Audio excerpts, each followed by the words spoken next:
Quiet people rarely get hurt all at once. They get hurt slowly, every time they stay silent about what already feels wrong.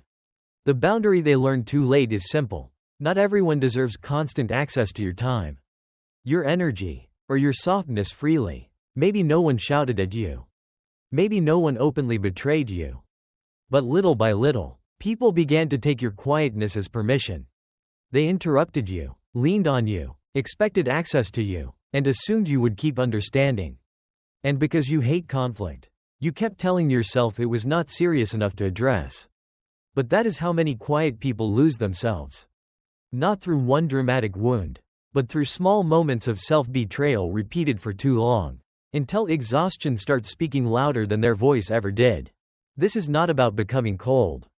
It is about learning where your kindness should stop leaking. The first signal. The first mistake quiet people make is ignoring the first sign of discomfort. They notice the tone. They feel the pressure. They sense when a joke carries disrespect, when a request feels entitled, or when someone keeps taking without checking your limits. But instead of trusting that signal, they explain it away. Maybe I am too sensitive. Maybe they did not mean it. Maybe I should just let it go.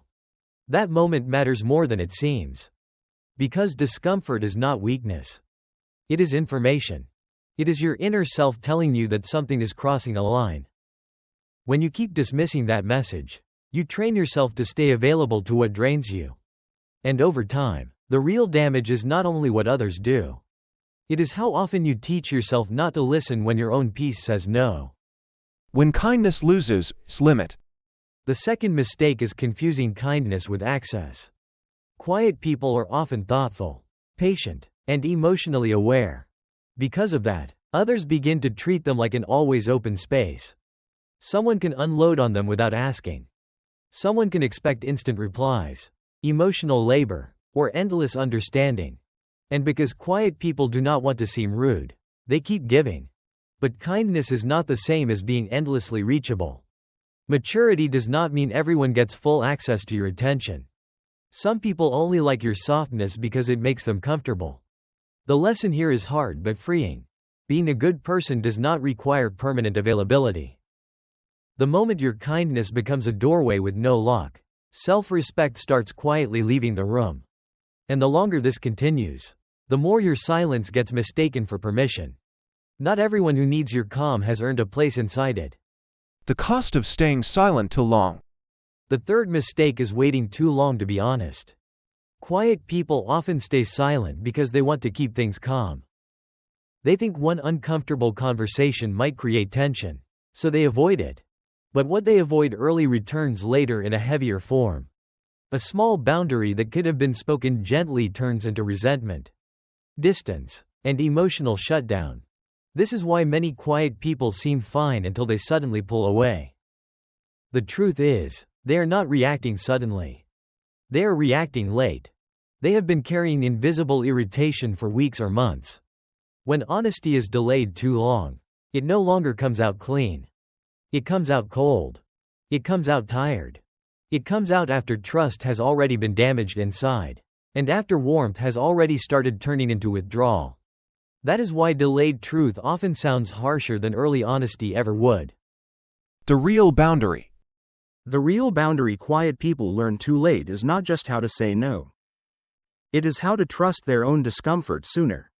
You do not need a dramatic betrayal before stepping back. You do not need proof that someone is terrible before protecting your peace. You do not need to wait until you are emotionally empty before deciding that something is too much. Healthy boundaries begin much earlier than most quiet people think. They begin when you stop asking whether your pain is serious enough, and start asking whether your nervous system already feels unsafe, heavy, or drained. The goal is not to become hard. The goal is to stop abandoning yourself just because someone else expects your softness on demand. Real self-respect begins when protection no longer needs permission. You protect your peace best when you trust the first warning, not the final collapse. Boundaries reveal people. Another lesson quiet people learn too late is that overexplaining does not create respect. It only delays the moment you protect yourself. Many quiet people believe that if they can just say it more gently, more clearly, or more kindly, the other person will finally understand and stop crossing the line. But people who benefit from your lack of boundaries rarely need better explanation. What they really resist is losing easy access to you. The more you explain, the more you unconsciously act as if your no is not enough by itself. And that is the trap. A healthy boundary does not begin when your wording becomes perfect. It begins when you stop thinking your discomfort needs a courtroom defense before it deserves protection. Quiet people also learn too late that guilt is not always proof that they are wrong. Sometimes guilt shows up the moment they stop doing what other people have grown comfortable expecting from them.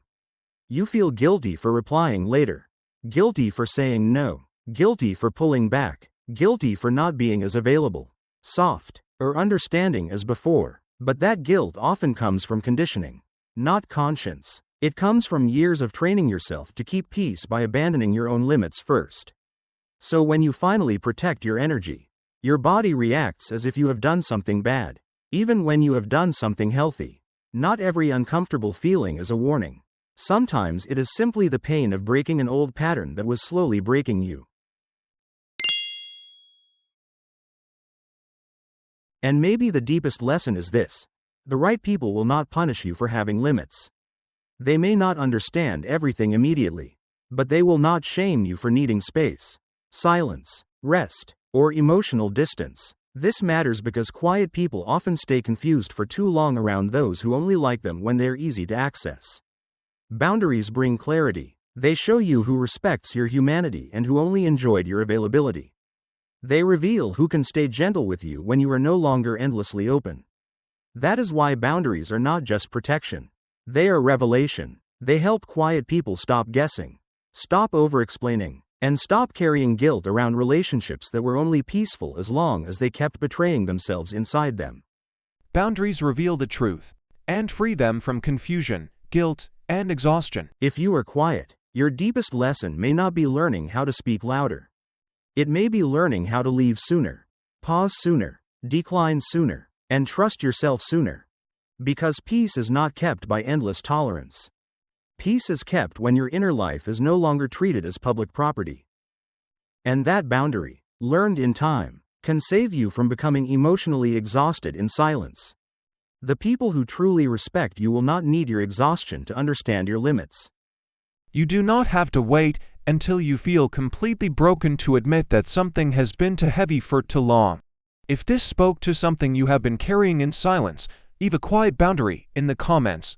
And if you are learning to protect your peace without becoming cold, subscribe for more videos on quiet strength, self-respect, and emotional healing.